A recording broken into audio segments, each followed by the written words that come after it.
un de mes conseils, c'est d'être prêt à pouvoir vivre l'inverse de ce qu'on espère vivre niveau succès de l'autre côté. Donc, si on veut vraiment avoir un grand succès, il faut être prêt à vivre de grandes défaites.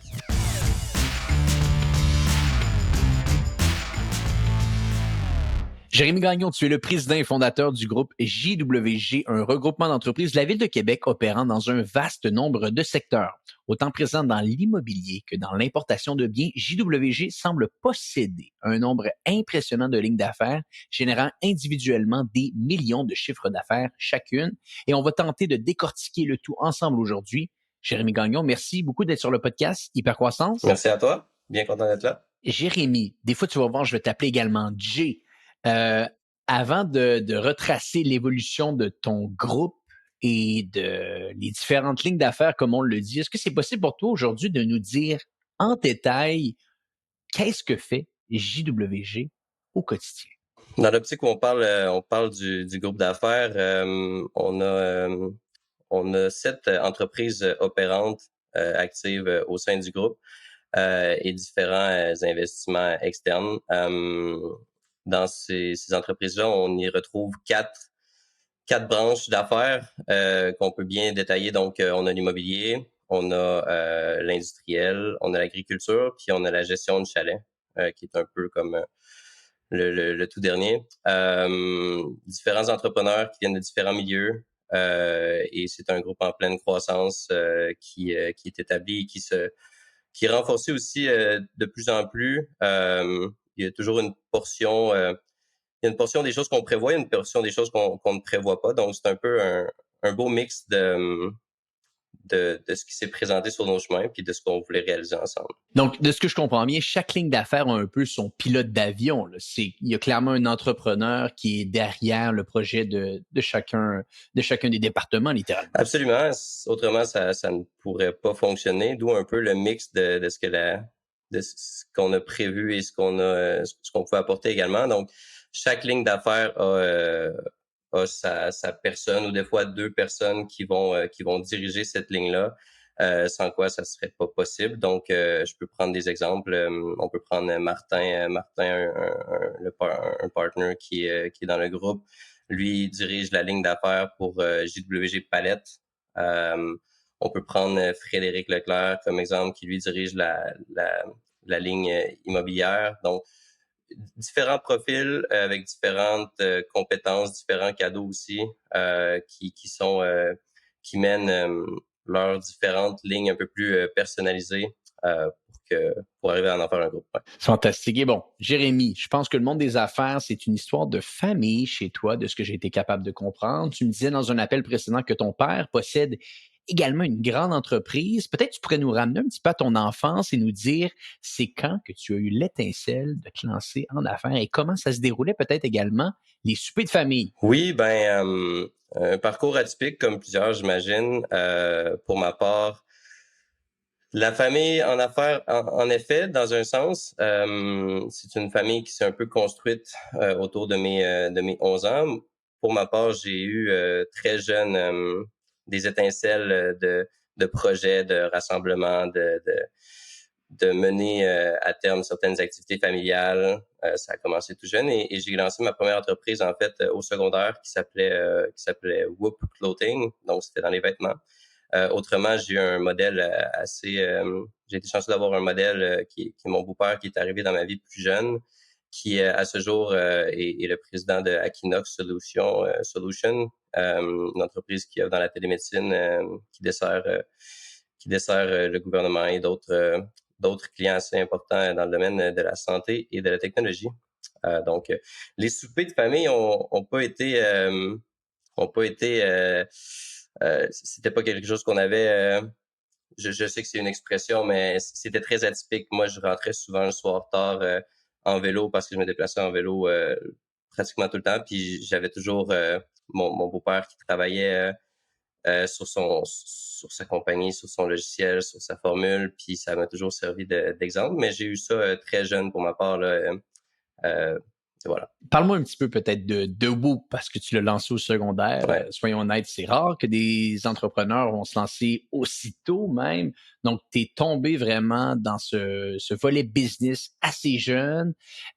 Comment ça se déroule un petit peu Whoop? Et par la suite, on parlera peut-être également du volet événementiel, parce que Ouais. je crois que ça a été vraiment le deuxième endroit où est-ce que tu as mis beaucoup de ton temps. Absolument.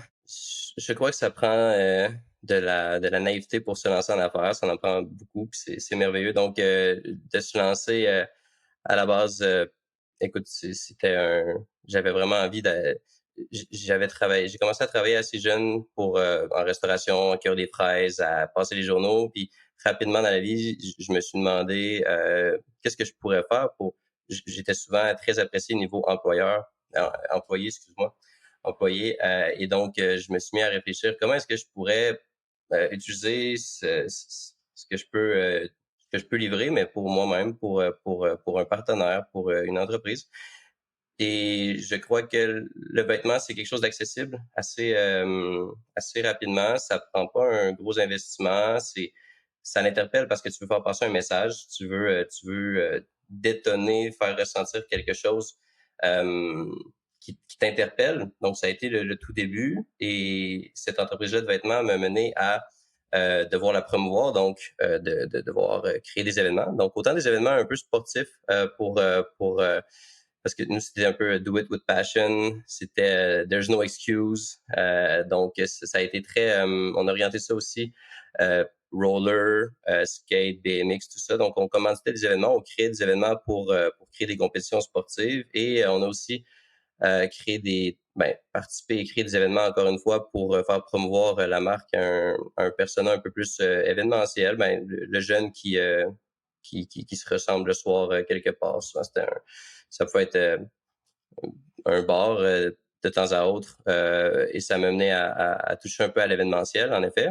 C'est intéressant parce que ça m'a amené en 2013 à organiser un très gros événement. J'étais rendu au cégep. C'était Nuit Bleue. Donc, ça a été... c'était pour ramener la Saint-Jean-Baptiste un peu à Québec. Ça a été c'est ça, donc Nuit Bleue 2013, événement pour 25 000 personnes avec des gros commandites, tout ça. Ouais. Et toute une histoire, mais bref, une fois que l'événement a été terminé, nous, on avait dû s'incorporer pour organiser cet événement-là, qui était d'une ampleur XY. Et l'incorporation se demandait qu'est-ce qu'on allait faire avec, parce qu'on a une coquille, qu'est-ce qui se passe. Et c'est là que l'importation est entrée en jeu. Donc, 2013, vers juillet, le vêtement m'avait aussi un peu... j'ai commencé à avoir plusieurs demandes de différentes personnes ou facultés universitaires, clients de tout type un peu plus promotionnels pour produire leurs vêtements ou leurs produits. Donc, j'avais déjà une porte ouverte à la compréhension de ce modèle-là. Donc, j'ai commencé l'importation rendue là. Parle-nous un petit peu de tout ça, l'importation. Qu'est-ce qui t'a poussé vraiment à te lancer dans cette catégorie? Parce que souvent, on dirait qu'aujourd'hui, on va davantage vouloir se lancer en ligne, se lancer peut-être dans des entreprises qui ont des barrières à l'entrée plus basses. L'importation ici, tu dois avoir quand même une bonne compréhension comment tout ça se met en place. Est-ce que ça venait de la Nuit Bleue? Est-ce que ça venait de d'autres choses peut-être dans ton entourage? Une portion de cela venait du vêtement et des demandes, puis de comprendre un peu le début de la roue d'approvisionnement, certainement.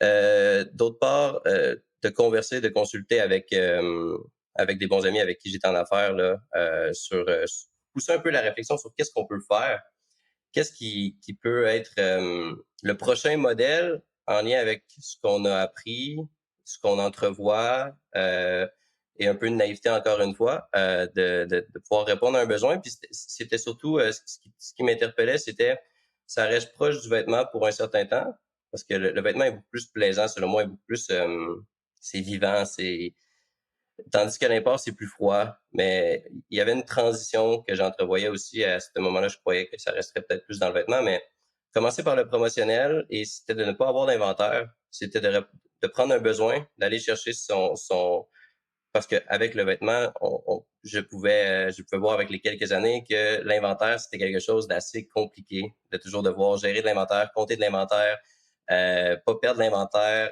tandis que là, c'était de se mettre comme un middleman, un intermédiaire qui prenait les besoins, qui répondait aux besoins en trouvant le fournisseur et qui faisait de la logistique, du courtage, là. Littéralement. Puis bon, dis-moi un petit peu, ça se met en place, t'as cette idée-là, tu veux te lancer dans cette catégorie. Comment tu trouves tes clients? Qu'est-ce qui vous distingue et à quelle vitesse ça a grandi également? C'est intéressant. Ça a été la première entreprise d'importation sur 3 entreprises d'importation, pour différentes raisons. Comment on trouvait nos clients? En fait, il a fallu se faire la main tout d'abord avec la première entreprise d'importation qui s'appelait BCG Import. Donc, c'était beaucoup d'utiliser le réseau immédiat et d'aller peut-être une couche plus loin avec le réseau du réseau, commencer à faire de la prospection, faire des appels, des rencontres, un peu prêt à tout pour rencontrer l'acheteur de chez Valcartier, rencontrer euh, différents profils qui, à ce temps-là, étaient comme, oh, j'ai la chance de pouvoir m'asseoir avec cette personne-là. On allait se donner corps et âme pour pouvoir fournir les besoins qu'il demandait. Donc, on allait aller dans le personnalisé, on allait aller dans le complexe pour pouvoir se différencier puis avoir des contrats, quitte à mettre beaucoup plus d'heures, beaucoup plus de ressources, que ce soit de l'infographie, du moule. On a vraiment fait, il fallait faire ce qu'il fallait faire pour pouvoir se faire une place. Et petit à petit, le promotionnel dans lequel on a commencé est devenu de l'industriel. Mmh. Et quand on comprend bien le modèle du promotionnel, puis ça, j'applique ça souvent dans plusieurs entreprises. On doit se faire la main avec une première étape qui est souvent plus complexe, mais qui rapporte un peu moins, mais qui est bonne pour se lancer avec plus de risques, prendre plus puis de plus s'investir, puis c'est un peu comme un, un trial run, là. Donc, souvent, justement, quand je me suis lancé en import la 2 et la troisième fois, je formais les équipes avec du promotionnel parce que une fois qu'ils ont bien compris et ont été capables de bien comprendre, opérer le promotionnel, on peut tout de suite se lancer dans l'industriel. Et l'industriel, éventuellement, est devenu aussi du médical. Donc, l'import, c'est un modèle d'affaires qu'une fois compris, euh, on peut le répliquer selon différents besoins, mais il faut comprendre la recette, c'est ça. Puis la recette, le risque est vraiment minimisé avec du promotionnel. Puis c'est la version la plus compliquée parce qu'il y a beaucoup de personnalisation, il y a des tailles des fois, c'est très picky. Donc, quand tu peux faire bien du promotionnel, tu peux faire bien des choses. Et dis-moi un petit peu, comment se comment se met en place, disons, la croissance d'une organisation comme celle-là? Parce que ce qu'on voit ici, clairement, tu te mets entre 2. Tu es le courtier littéralement entre un client au Canada. Les clients sont beaucoup au Canada ici, Jérémy, juste pour être certain? La plupart. La plupart. Donc, un client au Canada et bien entendu, vous allez chercher les biens ailleurs. Donc, vous arrivez, vous êtes le courtier ici. Quels sont les risques un petit peu? Parce qu'au final, ça semble être un modèle d'affaires que quand tu comprends bien, peut-être facilement, et pardonnez-moi l'anglicisme, scalable, il doit y avoir beaucoup de risques. J'imagine une mauvaise importation, Ah ouais. un mauvais produit qui arrive. Ça doit arriver tout ça. Ah, écoute, c'est un monde rempli de risques. L'international, selon moi, c'est un créneau dont les gens ont un peu peur parce que c'est méconnu. Je pense qu'il y a des bonnes raisons d'avoir peur parce que si on minimise ce que ça peut être, il y a des gros risques. C'est certain que l'import, comme d'autres entreprises, c'est un modèle où est-ce que le cash flow est très important. Donc, pour scaler, éventuellement, si sans cash flow, ça peut pas se faire et donc tu dois en bâtir un.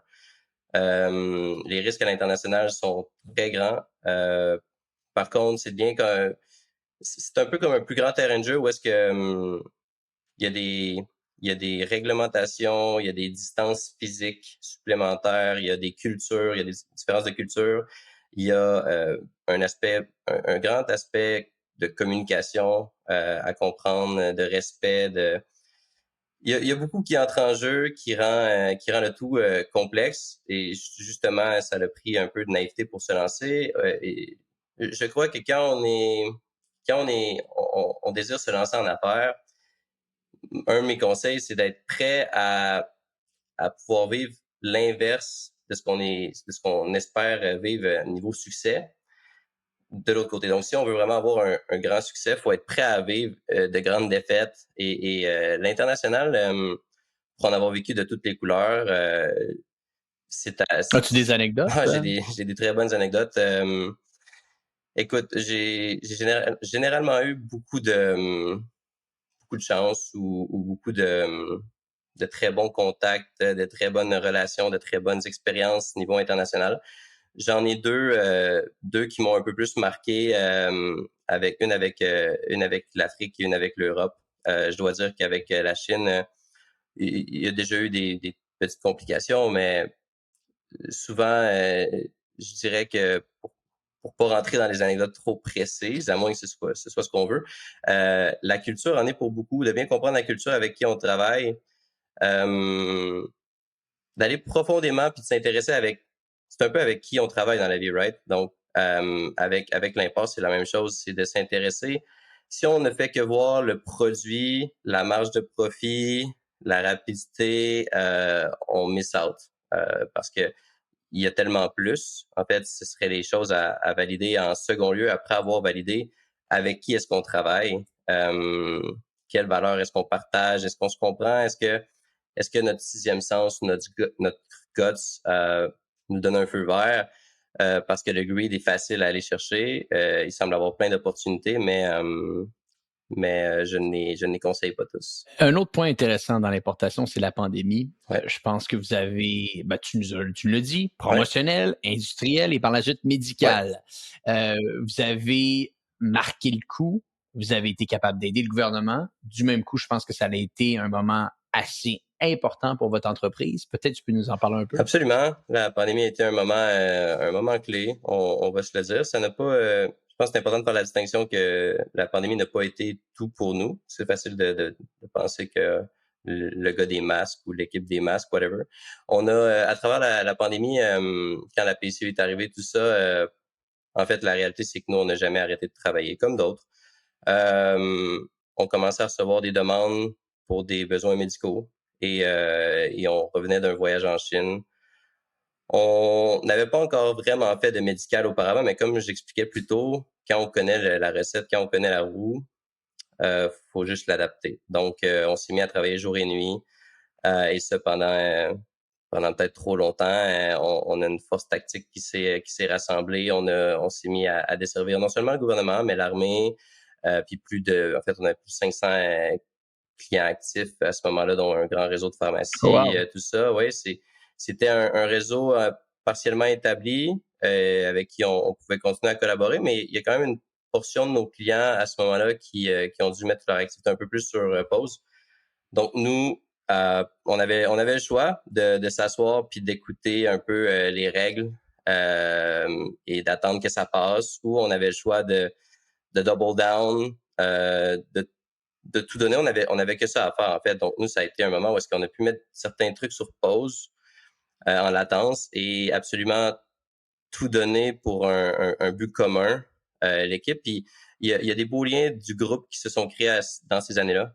C'est important de le dire, qui sont restés aujourd'hui. C'est des gens avec qui il y a une carrière qui nous attend, une très longue carrière qui nous attend. Et ça, c'est comme un peu si on avait vécu la guerre ensemble. On a souvent l'impression de pas pouvoir. C'est difficile d'être compris dans comment on a vécu ça, qu'est-ce qui s'est réellement passé. On a des, des bons amis, les Thériault, eux, ont écrit un livre suite à leur expérience. Ils ont vécu quelque chose d'assez incroyable également. On a vécu quelque chose qui s'apparente à ça. On n'a pas pris le temps d'en faire un manuscrit, mais ça marque une vie. C'est difficile à expliquer. C'est littéralement, c'est des, c'est des années qu'on n'avait jamais vécues, qu'on vivra sûrement pas. Et la réalité, c'est qu'après, la cadence est restée très COVID de notre côté, par la suite. Dans notre expansion, dans la suite, tout ça. Par contre, le monde n'est plus en pandémie.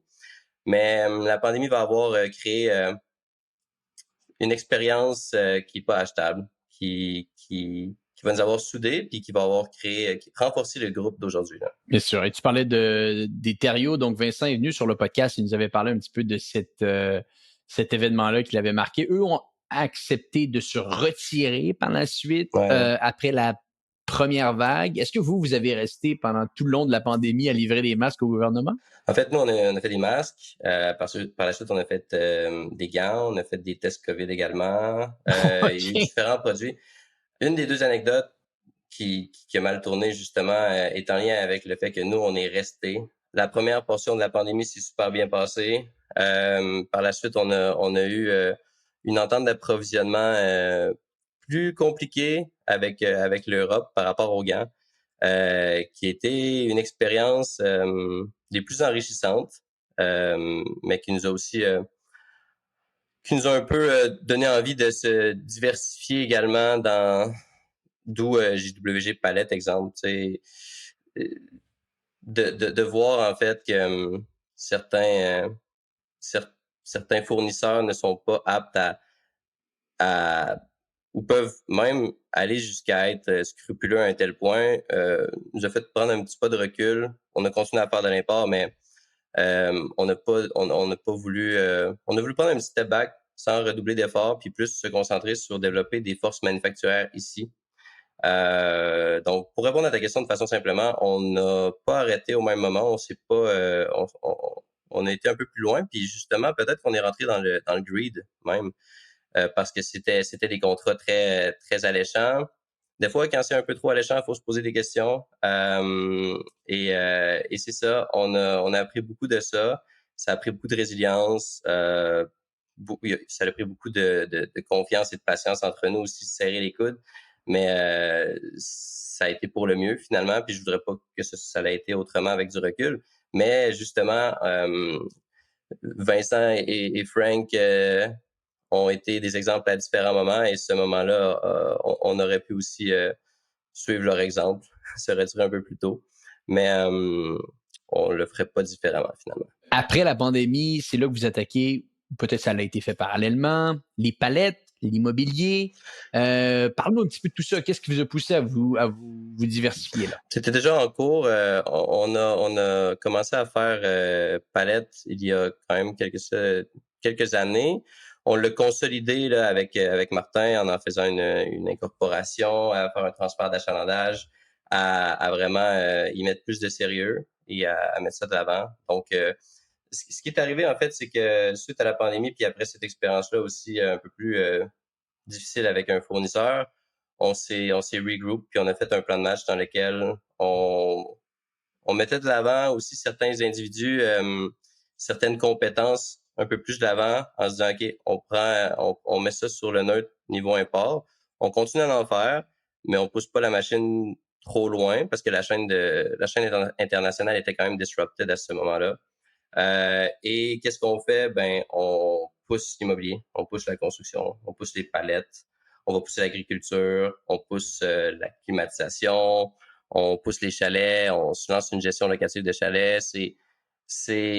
Tout ce plan de match-là a été monté en fonction des compétences, des ambitions, du tour de table qu'on a pu faire tous ensemble pour se faire un plan de contingence parce qu'à la base, on était tous beaucoup plus impliqués dans l'import ensemble. Donc, on en a comme un peu... c'est comme si on avait fragmenté un peu l'équipe initiale de l'import pour en créer... pour la multiplier, littéralement.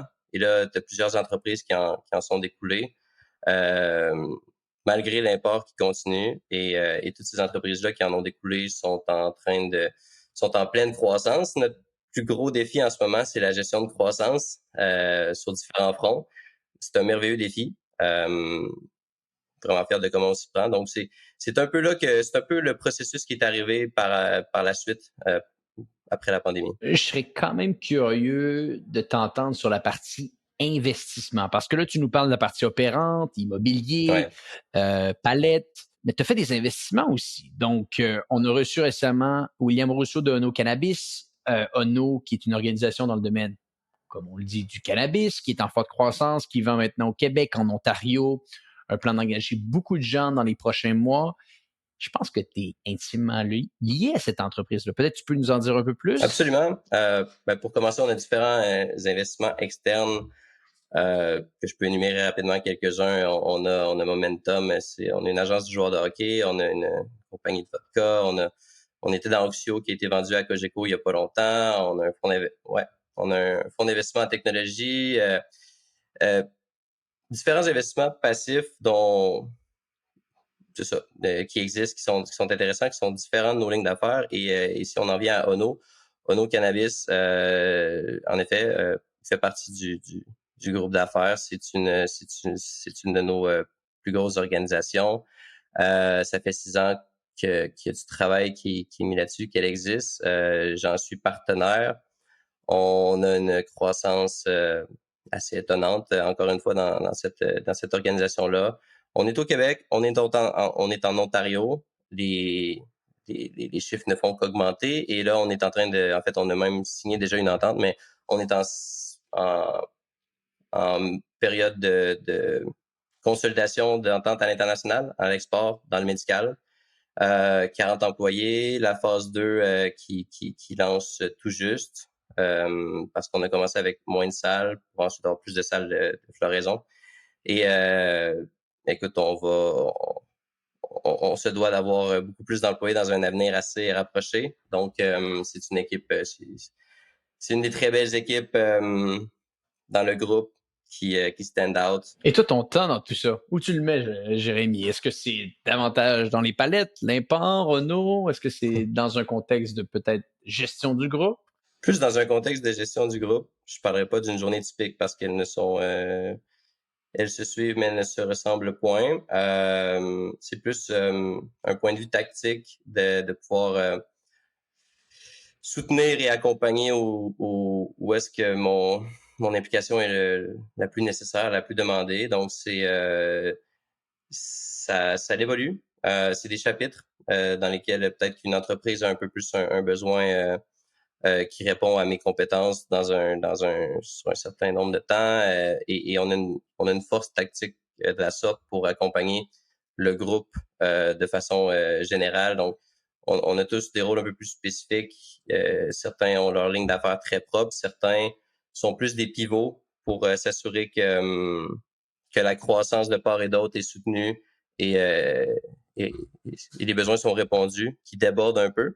C'est ce qui permet de pouvoir un avancement plus large, plus efficace aussi. Donc, la force du groupe, vraiment. Là, donc, typiquement, pour ma part, ça varie de semaine en semaine, de mois en mois, mais j'essaie de toujours me concentrer sur là où est-ce que je peux avoir le meilleur impact, là où est-ce qu'il y a le plus grand besoin pour soutenir le groupe dans sa largeur. Qu'est-ce que tu aimes le plus faire?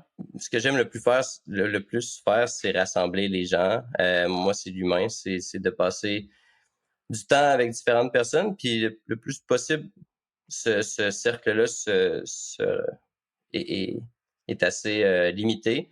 Donc, ce que j'aime principalement faire, c'est prendre du temps en one-on-one avec différents profils à fort potentiel, prendre le temps de les entendre, de les écouter, de voir comment est-ce qu'ils peuvent amener ça ailleurs, les supporter dans leurs ambitions, dans leur progrès au sein du groupe. Ça, c'est une des choses que j'aime le plus faire.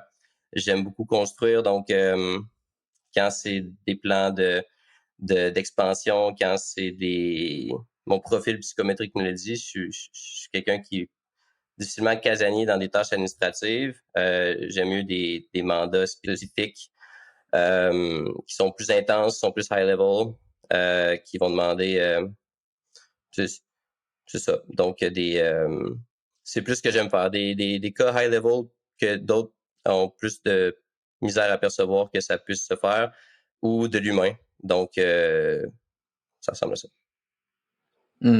Et à quoi ressemble l'avenir du groupe dans les 12, 24, 36 prochains mois? On a de belles surprises en réserve, dont je ne parlerai pas trop aujourd'hui, mais il y a eu plusieurs séances et un plan de mise en place plus pour définir les prochaines années, les prochains steps en tant que groupe. Et on a des surprises en réserve pour la suite. On n'est pas un groupe qui cherche beaucoup l'attention. On fait nos trucs, puis on arrive souvent avec boum, ça c'est fait, boum, on est là.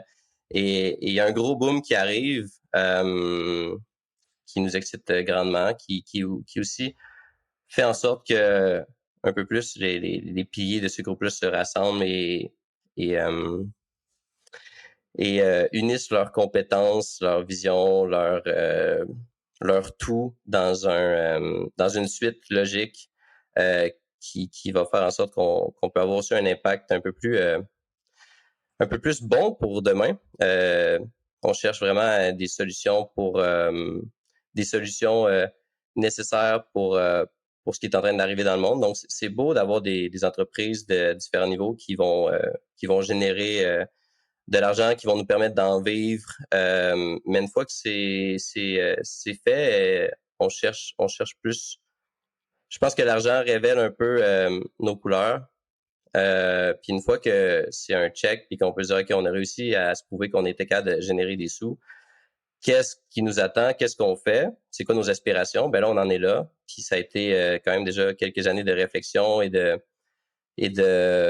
positionnement et on consolide un positionnement dans lequel ça rejoint nos valeurs de groupe, ça rejoint nos aspirations, puis ce qu'on veut laisser plus tard. Donc, le gros de notre carrière arrive. C'est vraiment intéressant. Bon, des petites questions plus personnelles pour toi, Jérémy. Est-ce que tu as déjà lu ou peut-être tu lis toujours des livres d'affaires et si oui, lesquels t'ont marqué? Oui, je lis toujours des livres d'affaires. Dernièrement, je pourrais peut-être parler d'un ou deux livres plus récemment que j'ai lu que j'ai trouvé intéressant. Il y a Radical Candor, qui est un livre sur je sais pas comment tu veux l'advertiser, mais Radical Candor qui parle un peu de la façon d'aborder les choses en entreprise ou de façon générale. C'est un peu une bonne recette qui m'a inspiré sur comment aborder les choses, mais de le faire d'une façon humaine, mais de le faire d'une façon efficace. Donc, pour ceux que ça l'intéresse de peut-être un peu plus se pencher sur cette question qui ont des bloquants ou des incertitudes sur comment est-ce que les choses devraient être adressées puis que ça jamme, je conseille fortement ce livre. Autrement, What the heck is EOS? C'est quelque chose que je mettrais de l'avant également. Pour une formule plus de structure corporative efficace, du moins, je pense qu'il y a beaucoup de bons là-dedans. Je le conseille si vous vous demandez comment votre entreprise peut être plus efficace, il y a de la croissance, puis ça commence à être un peu plus cacophonique. Puis je finirai avec devenir super conscient. Je crois que c'est le nom du livre. Un peu plus interne, mais très intéressant sur les aspects de la visualisation, sur les aspects de nos forces intérieures, puis un peu plus ce qui est en nous, dont on parle un peu moins, mais qui peut avoir un impact sur le futur, sur l'organisation, sur plein de bonnes choses. Donc, pour ceux qui ont peut-être un peu plus d'ouverture au niveau, je ne veux pas dire ésotérique, mais devenir super conscient, je le conseille fortement aussi. Podcast, est-ce que tu en écoutes un peu? Non, écoute, aujourd'hui, c'est mon entrée dans les podcasts. J'ai jamais participé à de podcasts auparavant. J'espère avoir fait une impression correcte pour commencer. Par contre, on a un projet de podcast. Sous peu, Alex et moi, un partenaire, on prévoit lancer notre podcast qui s'appelle Master Dad Club. Donc, stay tuned, comme on dit. C'est un podcast sur les papas principalement. Donc, la communauté de papas qui est un peu qui, selon nous, n'est pas très existante, devrait prendre une plus grande place. Donc, de pouvoir parler ensemble en tant que père, en tant qu'homme d'affaires, en tant qu'homme, en fait, de nos rôles dans la société, de comment est-ce qu'on peut s'entraider, se comprendre, se parler, partager, évoluer en tant qu'homme, en tant que papa. Ça nous interpelle beaucoup. Donc, ça, je n'écoute pas beaucoup de podcasts. C'est la première participation, mais on compte en lancer un. Donc, j'espère que cette annonce nous poussera à le faire plus vite que passé. Parfait. Là, tu le sais maintenant, tu le dis tout haut, donc les gens vont attendre ce podcast-là. Et je terminerai routine avant, pendant et après le travail. Comment ça se dessine de ton côté? Juste avant de dire ça, je veux dire que c'est un honneur de pouvoir participer à ton podcast en premier. Je suis content d'avoir vu ton chemin entrepreneurial aussi depuis l'événementiel.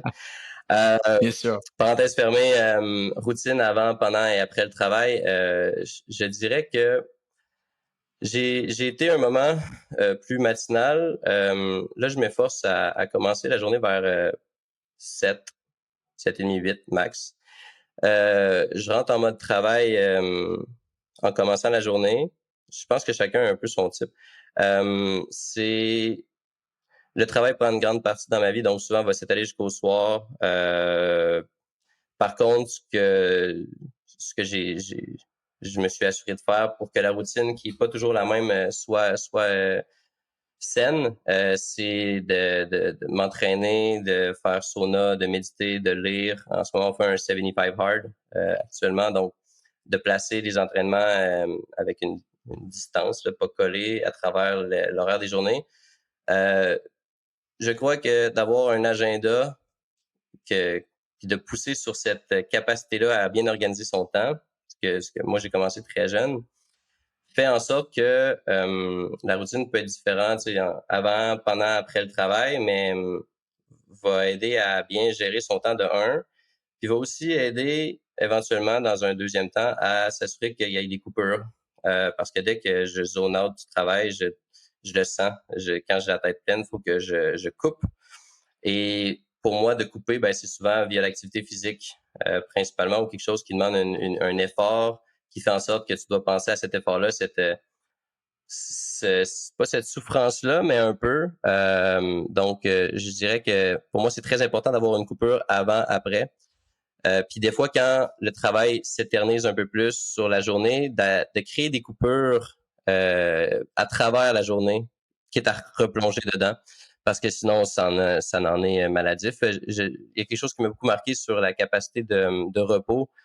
J'en parle très rapidement, mais on doit vraiment décrocher puis rebrancher quelque chose, de rien faire, ça vient de Guillaume Duluth, là, mais de rien faire, le cerveau comprend pas ce que c'est. Donc, c'est vraiment important de quand on veut se reposer, c'est de reposer activement, de trouver des choses qu'on va faire qui vont faire en sorte qu'on utilise différents systèmes neuronaux pour pas les surutiliser. Et ce qui est exogène, ça marche pas. Donc, j'ai vraiment intégré ça il y a quelques années parce que j'ai frôlé, je crois, le burn-out en début 2021. Puis c'est de comprendre comment le repos fonctionnait qui m'a permis de pouvoir garder la cadence, garder un mode de vie sain à travers des univers fous que les entrepreneurs peuvent vivre. J'adore. Donc, on s'assure de bien intégrer une cadence forte de travail physique, d'activité haute pour s'assurer qu'on soit capable également de compenser cette autre cadence très, très forte au travail. Donc, on doit avoir les extrêmes des deux côtés. Jérémy, peut-être avant de te laisser filer, où est-ce qu'on peut en apprendre un petit peu plus sur le groupe JWG? Est-ce que c'est votre site Internet? Si on va dans ma bio Instagram, vous pouvez trouver le lien Bitly. En cliquant sur ce lien, en fait, tous les sites web des différentes compagnies sont affichés. Donc, c'est un regroupement pour voir un peu à quoi ressemble notre groupe, qui est-ce qu'on est, qu'est-ce qu'on fait sous une page web rassemblée. Donc, je peux te le faire parvenir. C'est un peu là, sinon, faut nous chercher. Fantastique. Bon, on mettra des liens dans les notes de l'épisode. Jérémy Gagnon, merci beaucoup d'avoir été avec nous aujourd'hui. Très belle croissance, évolution que toi et que ton groupe de partenaires d'affaires vous avez eu dans les dernières années. C'est exceptionnel ce que vous avez été capable de faire. Félicitations. Et pour les gens qui nous écoutent, on se dit à bientôt pour un prochain épisode de Hypercroissance.